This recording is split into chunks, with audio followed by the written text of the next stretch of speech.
guys, I'm Tasha, writer, director, cinematographer, and editor of LOA the Movie. I'd like to welcome you to my YouTube channel. This movie hasn't even been made. We're making this right now, in real time, right before your eyes. I'm going to prove to you that the law of attraction works. And I'm going to teach you my techniques firsthand. Thank you. Enjoy my video. Okay, so, maybe I am. Who cares? Here we go. So, we shoot the movie. I get down to the editing floor. I do this movie in like less than a week. The class loves it. They think it's awesome. They're like, great, cool. You did something a little different. You went out, you shot it. I did not follow the rules of the teacher, one thing, which he said use one song. I never asked him if it was okay to use multiple songs, but I figured in my mind, I'm like, why not? I mean, he said use a song. I'm just going to use a couple songs. I'm going to use many songs. So I never really asked if I could use multiple songs. So I did get a bad grade in that. I got a text coming in. So I did get a bad grade there. But regardless, the movie came out really awesome. To me, at least I thought. So here's the freaking thing here. Let me get to the point of this, guys. So I go and I make this thing, and I create it, and the teacher says to me, well, you didn't exactly follow instructions. I ended up showing this film to one of my English classes, ENC 1103. I showed them this film. And why did I show them the film? I asked the teacher. I was asking all my teachers. I was like, hey, can I bring my movie to class? I want to show you guys. So I brought it to English class. You know, deep down inside, I thought the film was awesome. Even though the music in there was copywritten. I had a guy in one class offer to totally redo the soundtrack, which I should have let him. But at the same time, this is back in 2000. I kind of felt like it wasn't good enough. I felt like it was amateur. I felt like it needed more work. I felt like I needed to edit it more. I felt like it just wasn't there, you know. And I just kept feeling that. And I was like, but as an artist, there's always going to be more work that you have to do to your piece. I mean, you've got to make a final cut and say, this is it. That's it. I'm not going to go back. It's freaking done. Take it for what it is. If you don't like it, F you. So here we go. I take it to my English class and I show everybody in the English class, and after the movie, it's discussion time, and I'm in front of a group of like 30-40 people. I'm feeling awesome. I'm like, this is great, you know. And I was also in something called dual enrollment at that time, where I was dual enrolled from my high school in college. So I think I was 17 or 18, and I was fully enrolled in college, but I was still a high school student. So this was awesome for me. Like, I was in an environment that I was with grown-ups. People that were, you know, older than me by 10, 20, 30 years at that point. So I'm in this room and I'm getting this feedback. After the film or during it, a lady walks out of the classroom bawling her eyes out. She is just bawling her eyes. And I'm like, wow, did I really touch somebody like that? Like, that's wow. Because she just got my story in a way. So that touched me. She comes back and she gives her feedback, and she says really, that hit me, that made me think, and that made me feel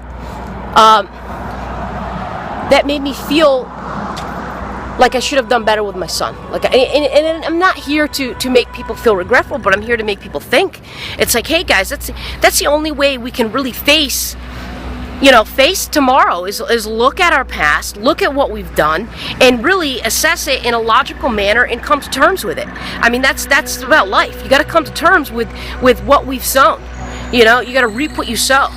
So, you know, you better reap it well.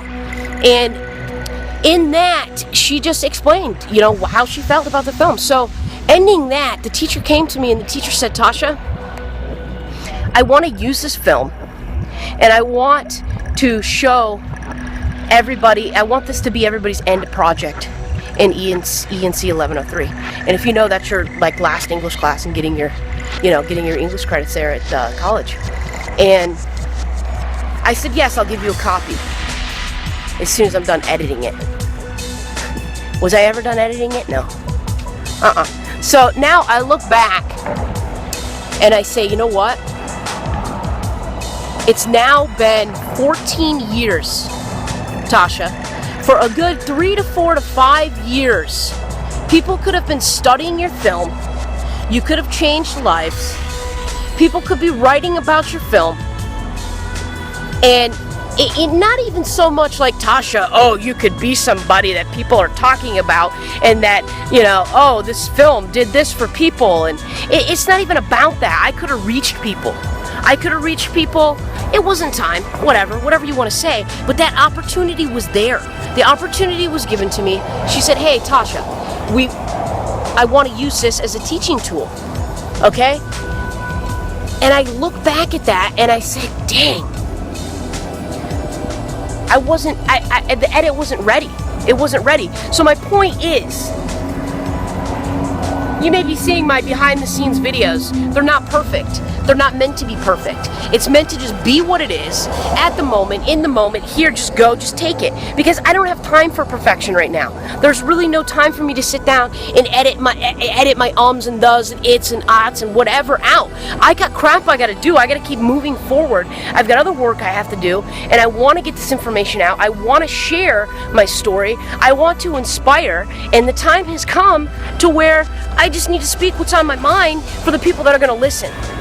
I've already inspired a few of you. I'm getting responses. It's great. And that motivates me to even go further. And I can't stop myself.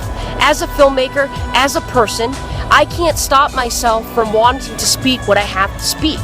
And that's just it. And so as you being a filmmaker, my first and foremost advice would be, if you have a thought or you have something you want to create and you just feel like it's not there, get your thoughts together, plan the action out of what you're going to do, and just go do it. Now, if you don't have people to help you, if money's a problem, then you're around the wrong people. You need to go seek people that are going to help you. Okay? Because there's a lot of things that I hear, like, people are like, I just don't have the money to start this and I want to start this. Well, start small.